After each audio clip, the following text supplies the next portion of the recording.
All right, ladies and gentlemen, boys and girls, children of all ages, you streetlight crusaders, music makers, video game players, entertainers from all around the world, including you telemarketers who may call in to interrupt this broadcast. Welcome to the 4th episode of A Work in Progress. I am your host from the East Coast, as usual, DJ Smokey. And I bet you're wondering to yourself, why are we here today? Well, this is supposed to be the random makeup. Hold on, let me do it right because I know Daffy Duck is probably somewhere out there listening. The random makeup edition of A Work in Progress. Because the last time we had this show, folks, not only we almost ran out of ideas, but we had telemarketers call in and every other what problem you could possibly imagine for this said broadcast. And why in the world am I openly complaining about these problems? Well, according to what it says on my calendar, today is Festivus. Yes, that's right, folks. For you Seinfeld fans out there, today is Festivus. So happy Festivus for the rest of us. And may the complaints spread through now all the way until New Year's. Or should I say, should it just spread from now until midnight tomorrow, where you could actually just say, I'm out of grievances and we could just move on to the Christmas activities. For those who celebrate it. I don't know. Man, I do appreciate the fact that I'm able to do this again for this beautiful Sunday afternoon, even though that the hounds of winter are still lurking about, folks. We still have sunshine, warm weather, but I got a feeling it's only gonna last until around the first week of February. No, not even the first week of February. I think, and this is a prediction, and don't, get angry at the messenger for this one. I think all this warm weather, this calm skies, and everything else that's supposed to happen is only gonna last until the second week of January. After that, all bets are off. Here comes your snowstorms. Here comes your, heavy rain. Oh, wait, hold on. Snowstorms, sleet, hail, and possible chances of your car sliding down the road like a toboggan. I know it's frightening at first, but, it will happen. And I think there was one year when I was on the school bus, when I saw the school bus actually power slide into position. And this was when I was at school. Not to mention that other incident when I was in Frillenheisen, when I tried to get on the bus and I slid underneath the bus, and to play it off from the other kids, I looked like I was trying to work on the underneath of the bus with an imaginary wrench saying, "Oh yeah, there's the problem." Now, one girl saw me slipped and knew that it wasn't a work and started laughing her head off all the way to the point where she came back from winter break and just was still laughing. Ah, man, those were some good times that I wish I could forget. Really, really wish I could forget, folks, but I can't, and it's sad.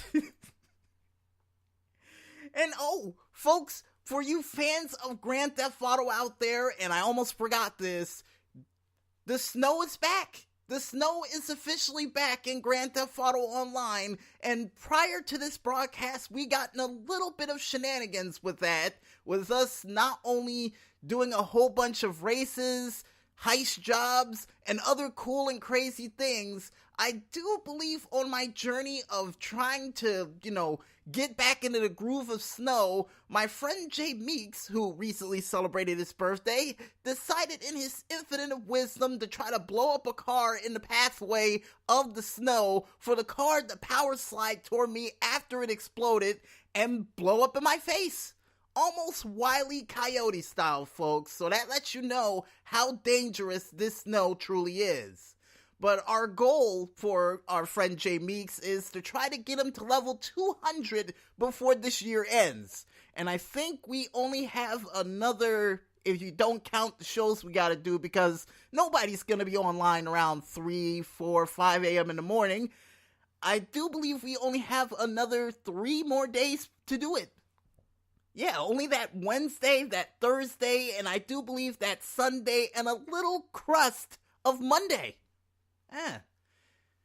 So, hopefully we can accomplish that goal. And besides those goals, folks, we now go into another part of the show, which we're going to probably call the Phantasy Star Online Blue Burst Tournament Alert. And there's some big news that came from out of that tournament that was officially reported by one of the moderators known as Fun Police, who said that it's Lemon who is the Fun Police, who officially said that unfortunately Archkaiserrex, Archkaiserrex unfortunately dropped out of the tournament, so the official finals that is going to take place on New Year's Eve is going to be between none other than Shotgun and Freebie. Yep, Shotgun and Freebie. And I do believe Freebie was the person who helped me out during most of my time in the world of Phantasy Star Online. So good luck, Freebie. Good luck, Shotgun. And I got a feeling it's going to be a contest for the ages that may take place prior to New Year's Eve due to the fact of holiday obligations and other things. So I'll be on the lookout, and hopefully neither for Music Village, Under the Radar, the Tuesday night special, or even the Indie Radio Arcade, we can report to you when the finals is going to take place and who won it. And speaking of things taking place also, folks, one thing we almost forgot to mention to you guys and gals at home, that not only Dino Winwood, an active member of New Legacy Inc., recently had his big pay-per-view known as WuzzleMania, but it also featured Daniel Foolhardy, which I do believe this will be the 1-year anniversary since meeting the guy, who was featured in his second match for a championship during the said pay-per-view. Now, I'm not going to reveal if he won or not because I don't want to give any spoilers out there for that said pay-per-view, but I do recommend you go out there to Dino Winwood's channel, which I think is called Dino Winwood's Ghost on YouTube, to check it out for yourselves. But I'm very disappointed at the results of what happened with the Foolhardy match, but I didn't check out any of the other matches that took place at WuzzleMania due to the fact of the Twitch notifications when it went live told me about the pay-per-view just around the main event. And I was sitting there like, oh no, not this way, not this way. And just dipped my head in my hands and just sat there and shook my head back and forth. And the other big esports-like pay-per-view of the video game variety news, folks, to close out the year on a high note for any of you FAM fans out there who's been wondering for months on end, when is the Cyber Fam Day pay-per-view coming out?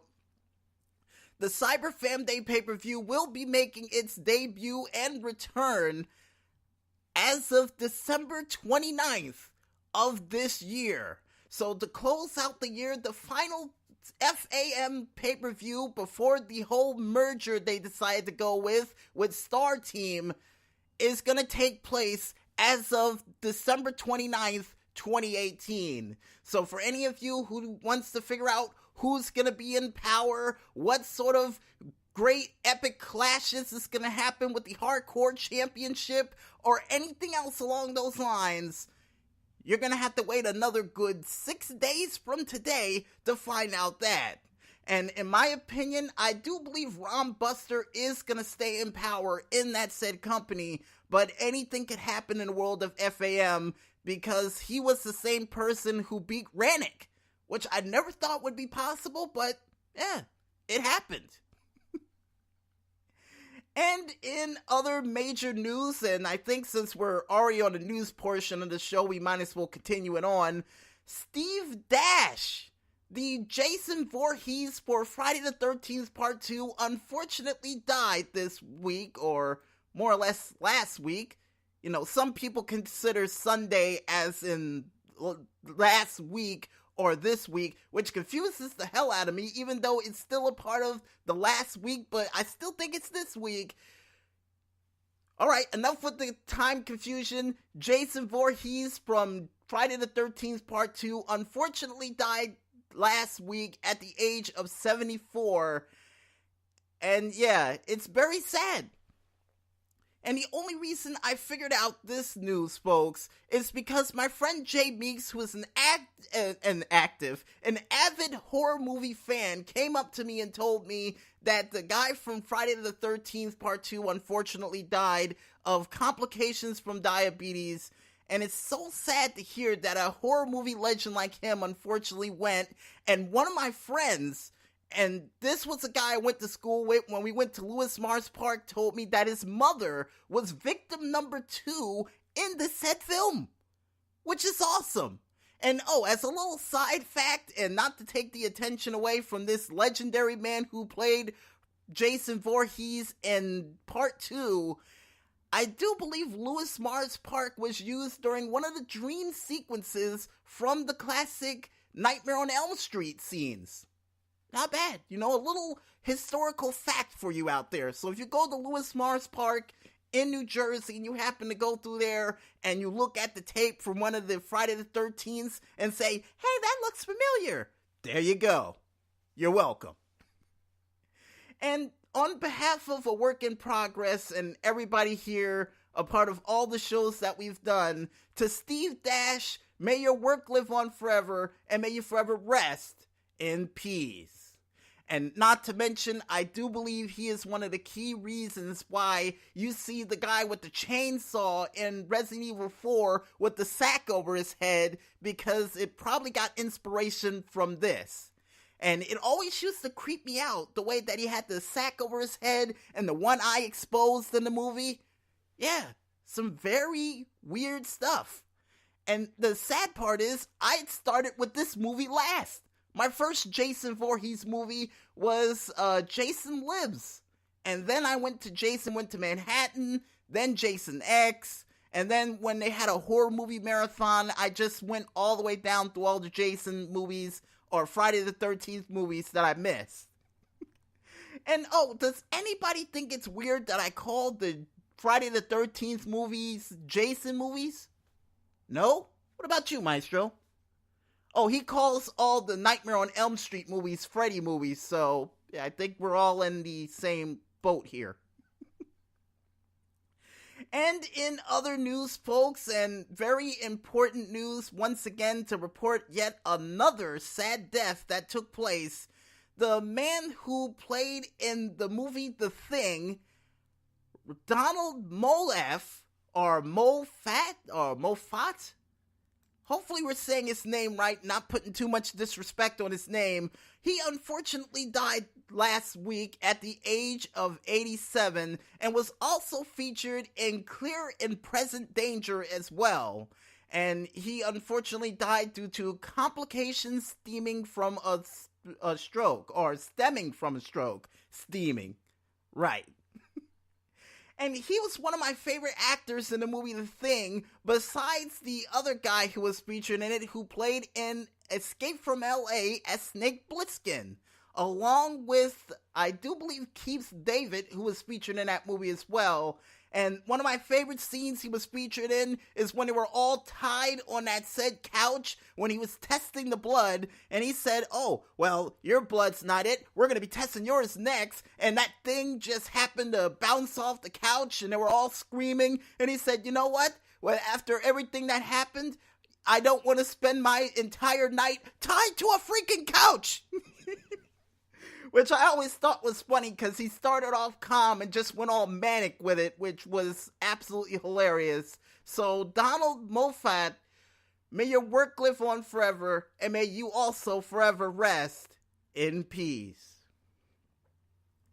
And in makeshift boss video game news, and yes, we're going to include this in here as well, a player that is known as Meat Satellite Jedi decided to become the final raid boss, a part of Fallout 76, due to the only thing you could do for a raid boss besides him is getting all the launch nuke codes and just trying to fight a Scorch Queen, which we told you about earlier this month, where it would lead to a glitch.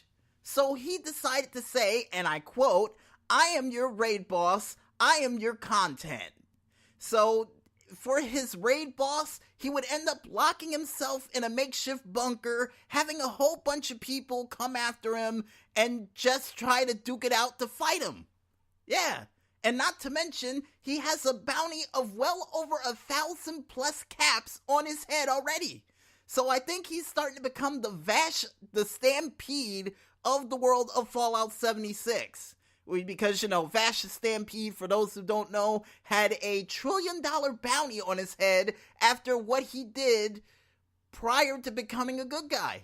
Or just a regular old guy who had no memory of all the horrible things that he once did in his life. Yeah. And I think one of the things he did was put a hole in the moon with that gun he used. Yikes. And on another side note, one of my favorite characters from that show was the priest with that gun that he had that was a cross. Very unique weapon. I don't think I've ever seen a weapon more unique from that one since the movie Demolition Man with that, double or triple barreled shotgun? Oh wait, there was also the gun from the Green Hornet where that guy had that gun that could split into two other guns and shoot people. Which, by the way, the remake for the Green Hornet, a lot of people gave a lot of, static over. I do recommend a couple of you out there try to watch it and give it a chance. Yes, I know, Maestro, me hating sequels, saying, oh, give movies a chance that are remakes. No, I didn't say I didn't like sequels. I said I hated remakes of movies because for some strange reason, every single time, they always overdo it by trying to remake a film. Now, one sequel I could say off the top of my head that I was going to say for Halloween next year, but I might as well get over it now. They did a movie called Tales from the Hood 2 that starred Keith David, and the recent movie after 20 years of the first Tales from the Hood that came out. Yeah, I think they waited too long, but then again, after hearing all of the difficulties they had to go to try to make that movie happen, from not only the said developer studio not allowing them to get the footage from the sequel that they had prior, to even Clarence Williams III unfortunately retiring from acting for him not to be a part of the sequel, and to the fact that they went with a modern time version of the movie. Yeah, all those things were riding against them, and yeah, it was good. Keith David did pretty good in this movie. I do believe story number 2 and story number 4 was one of the best stories from Tales from the Hood Part 2, but everything else was sort of comical and silly. And I think in story number 1, they had a little bit of an Easter egg from the first Tales from the Hood, a part of the third to last story that took place in that said film. Now, I wish they would have had a picture of Clarence Williams III up on a wall or something, but they didn't.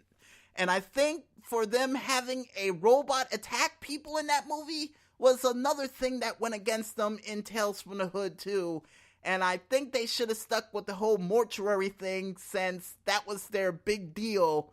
But nope, they went with a different formula and I think it cost them. And oh, speaking of sequels that I think you might not want to see, or should see, just in case, I was talking last night with my friends Juju and Jay Meeks about a sequel of a movie known as Speed 2 Cruise Control. Yes, that's right, ladies and gentlemen, they came out with a sequel to Speed. And it does feature the police chief that was featured in that movie. It has Glenn Plummer, who was the guy who owned the Jaguar, who made a cameo in the sequel, who had his apartment smashed in during the said film. And it featured Sandra Bullock and William Dafoe, better known as the guy who played the Hobgoblin or the Green Goblin in the Spider-Man movie, and was a part of John Wick and a couple of other classic films as well. And also Jason Patric, who also played in, the Fantastic Four, and played in, I do believe, the classic FX show known as Nip Tuck. Yeah.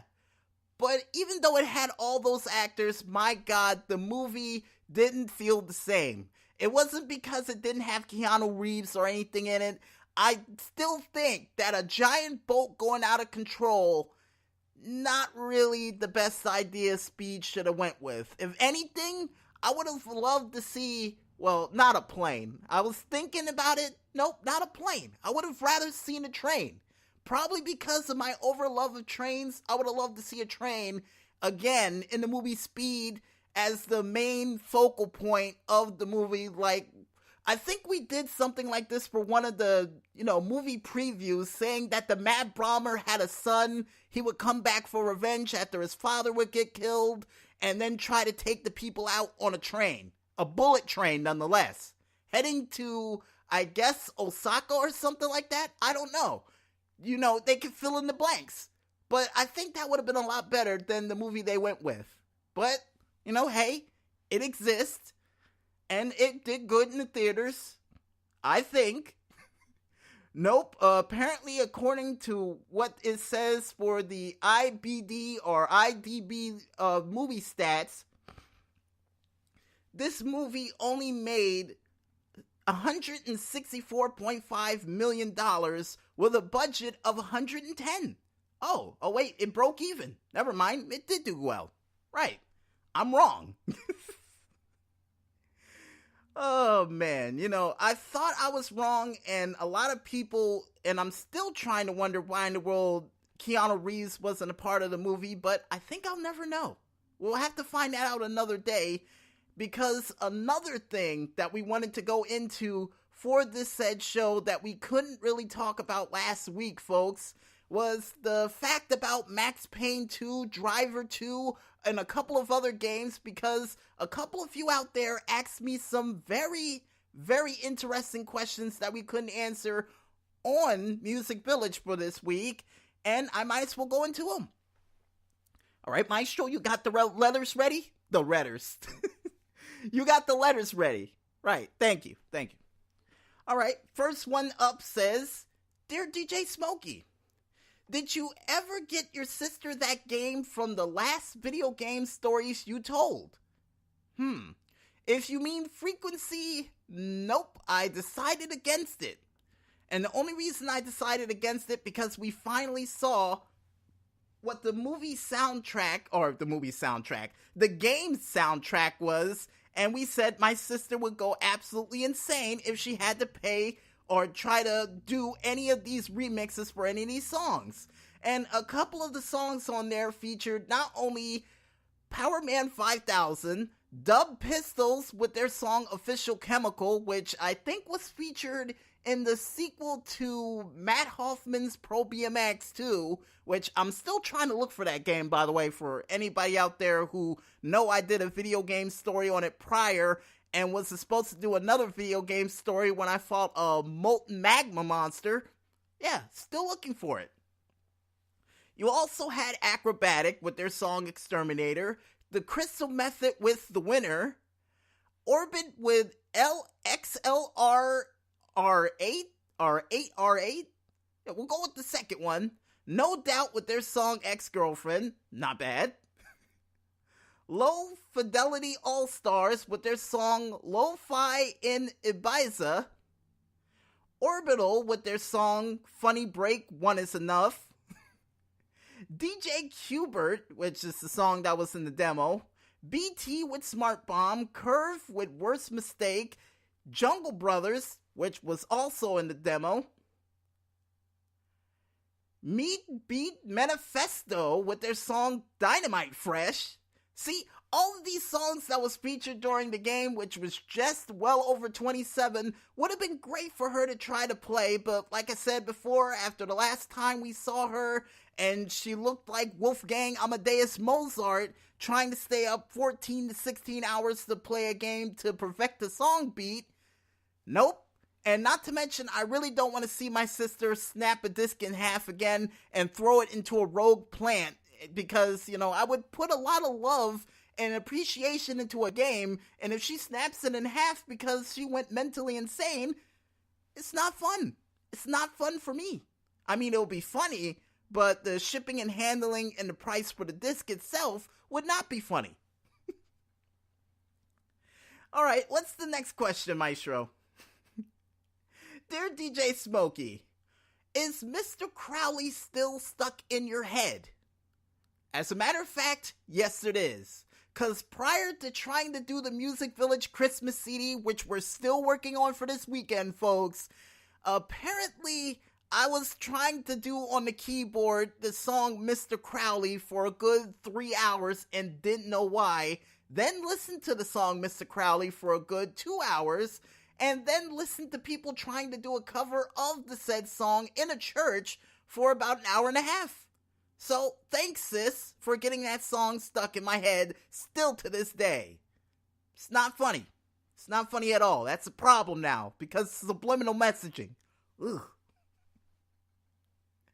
And the last but not least question that we didn't answer a part of Music Village for this milestone episode that we had last Friday is, Dear DJ Smokey, what game or games are you looking forward to in 2019? Well, the games I'm looking forward to, and I'm really, really looking forward to in the near future, folks, is not only Last of Us 2, because I played the first one and burned people alive and had a not only Tales from the Disc, but a video game story for, and would love to do one for the sequel. I'm also looking forward to the new Kingdom Hearts. And I can thank my sister for that because she got me hooked onto the game, and I want to know what happened to all the characters, including Sora, Donald, Goofy, or Goofy, Donald, Sora. And for those who played the game, you'll know the reference. Another game I'm really looking forward to, and I hope they announce, but I highly doubt it will happen, is if they make a sequel to Rise of the Imperfects. Because they have so many Marvel characters out there. Miss Marvel, Black Cat, Black Panther, Captain America. I mean, all of these Marvel characters from the Infinity War, Thanos, and everything else you could possibly imagine. And they've yet to make another Marvel Nemesis game to actually have all of them fight in a makeshift Marvel-like environment. I would have loved to really see that game go down. I mean, they're coming out with another Mortal Kombat, and this will be their 11th, and after the success of the first Marvel Nemesis, I really would love to see that game come back. Another game that I think that would be physically impossible to make its way return back to the main stage is PsyOps, because I do believe that the PsyOps company that made that game, Midway, out of business. But I would love to see that an independent gamer out there gets permission from the people of Midway and the creators to try to recreate the game and make a sequel to it. Even though I got a feeling it would be bad without the voice actors attached to it if they're not available, but I would really love to see a conclusion to that game. That and 13, because they both ended with cliffhangers. Fun games, but they end it with cliffhangers, and it irritates me.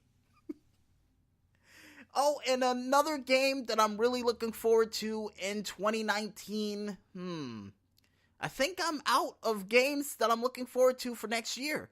I think all those games that we just mentioned were the best games we could think of. Because I'm not looking forward to another Driver game, because after the last one they had, which was Parallel Lines, not really a fan. Still trying to get my hands on Driver 3, by the way, but not really a fan of the last Driver game they had. And a lot of people online who's asking for another Max Payne, nope, no more Max Payne games. After Max Payne 3 and the fact that they got rid of all the Metal Gear-like weapons you could use in that game, and you can't even use baseball bats, crowbars, Molotov cocktails, grenades, and all the litany lists of weapons they started the game off with, and even included in the second game that I still need to play, I would not like to see another Max Payne game on the list. Nope, absolutely not.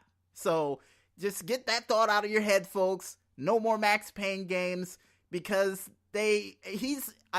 you know what? Why not? Spoiler alert, ladies and gentlemen, for those who haven't played Max Payne 3, the ending of this said game, Max Payne is at peace with himself. He's done. He's retired. like they would say in Grand Theft Auto Vice City with that Revenge Insert commercial in the background.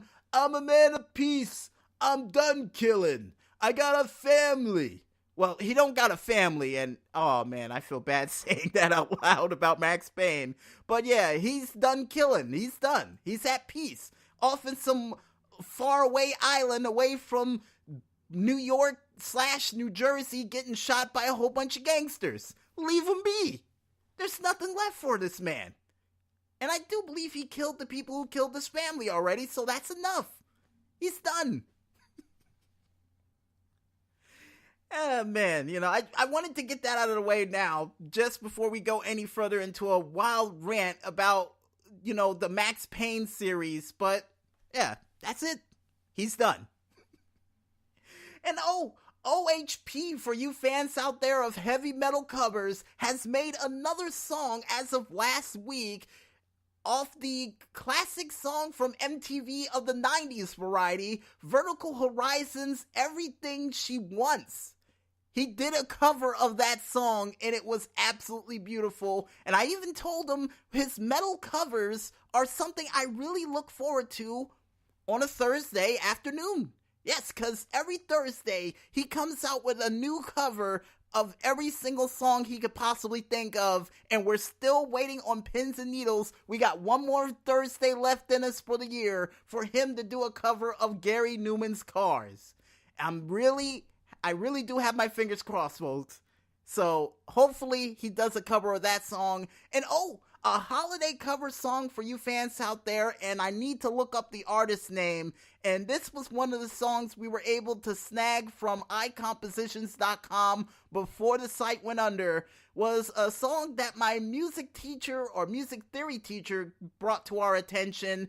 Mr. Russo or Mr. Rutan? Oh, no, Mr. Rutan brought to our attention, which was Randolph the Punk Rock Reindeer. Now, I don't remember the name of the band, and the iPod Shuffle that I owned, I can't hook up to my computer to look up the band name because, for some strange reason, Apple's early designs was, if it hooks to one computer, it can only hook to that computer, and you can't get your data off it, na-na-na-boo-boo sort of stuff.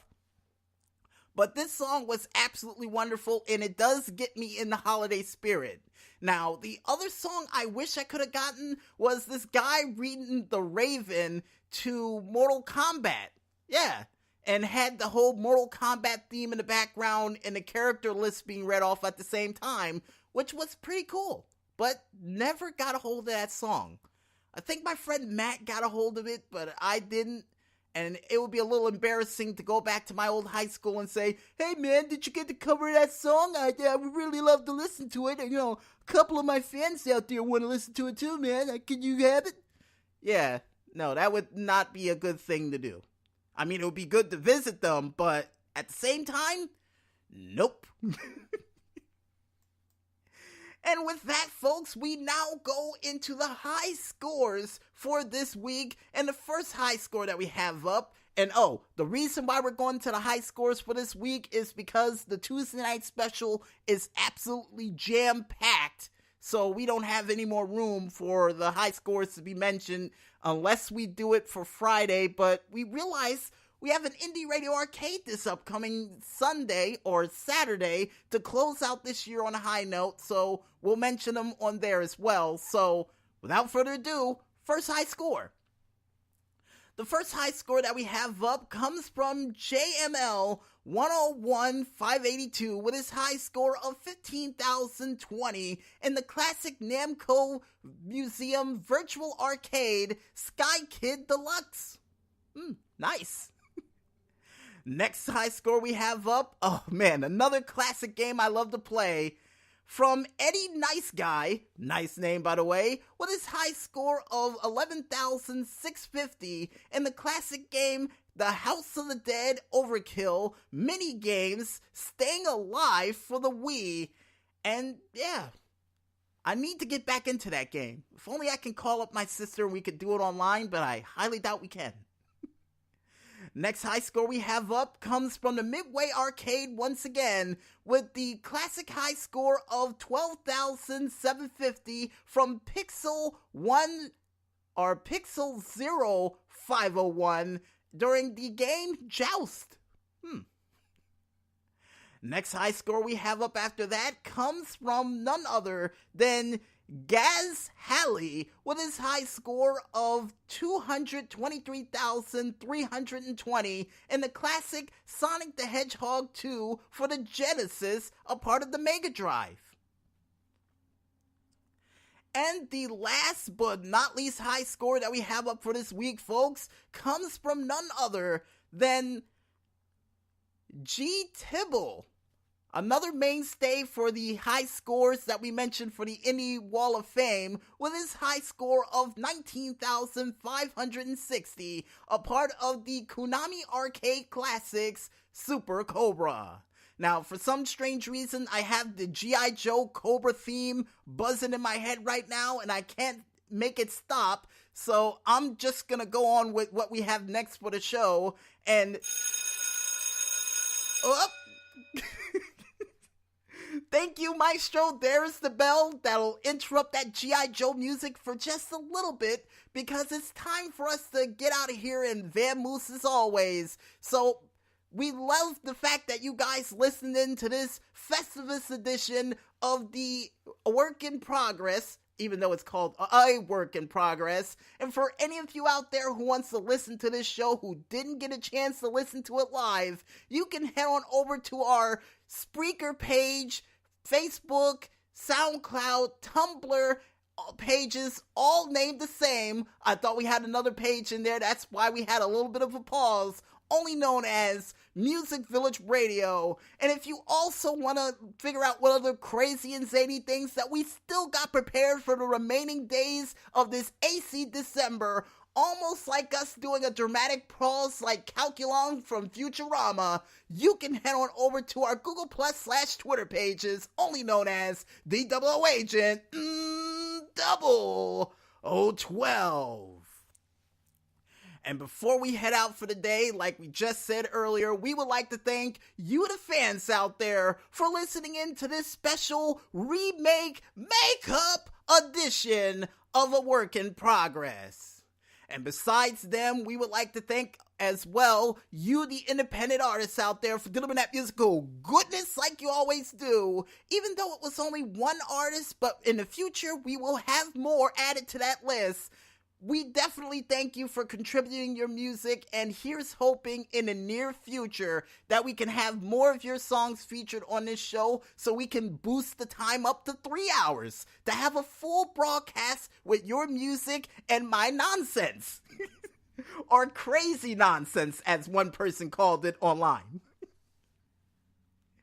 And we would also like to thank our musical guest, none other than toTekno with his song Street Walk Manifesto, that was featured for the intro and the outro for this week's edition of the broadcast, and all the broadcasts that we will do in the near future. So keep up the great work, toTekno, and here's hoping you have a Merry Christmas, and I can't wait to have you featured a part of one of the 2 holiday shows that we're going to have for this upcoming week. And finally, last but not least, we would like to thank you, the independent gamers out there, for providing all those sweet, sweet games, raid boss, schematics, and I guess a couple of those high scores that we had a chance to mention for this week's show. And as always, keep up the great work, guys. I can't wait to see what other crazy high score that you try to smash, and also, I can't wait to see what you got planned up your sleeves for games in the near future. And I guess with everybody thanked for this Festivus edition of the show, you guys out there know how we go out. Come on, I know a couple of you out there listen to the product and know how we leave out of here. I'm DJ Smokey on behalf of the Maestro, and I guess for the Festivus for the rest of us, saying, when there's smoke, there's fire, and we'll see you guys this upcoming week for all the cool shows, including one more work in progress before the end of the year. And thank you for listening in as we tried to figure out yet another work in progress. So to bring us out, as always, toTekno, take us home with Street Walk Manifesto. Have a happy afternoon and Merry Christmas, Festivus for the rest of us, or whatever sort of holiday you celebrate to end your year, and we'll see you next time, folks.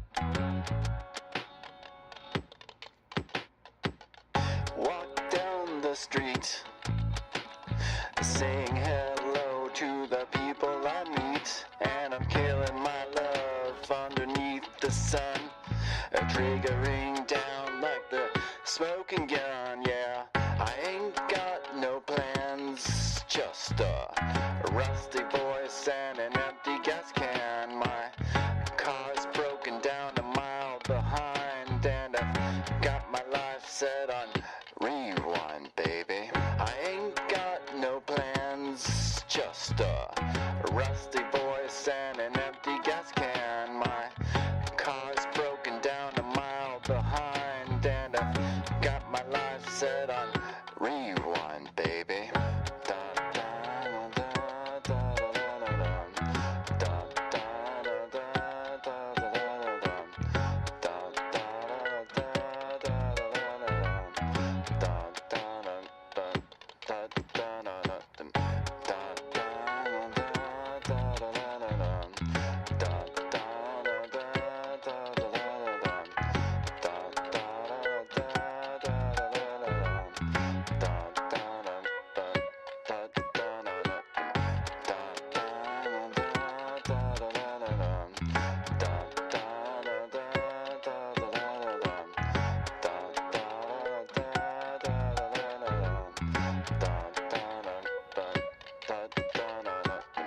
Walk down the street, saying hello to the people I meet, and I'm killing my love underneath the sun, triggering down like the smoking gun. Yeah, I ain't got no plans, just a rusty voice and an empty gas can. My car's broken down a mile behind, and I've got my life set on rewind, baby. I ain't got no plans, just a rusty voice and an empty gas can. My car's broken down a mile behind, and I've got my life set on rewind, baby. Da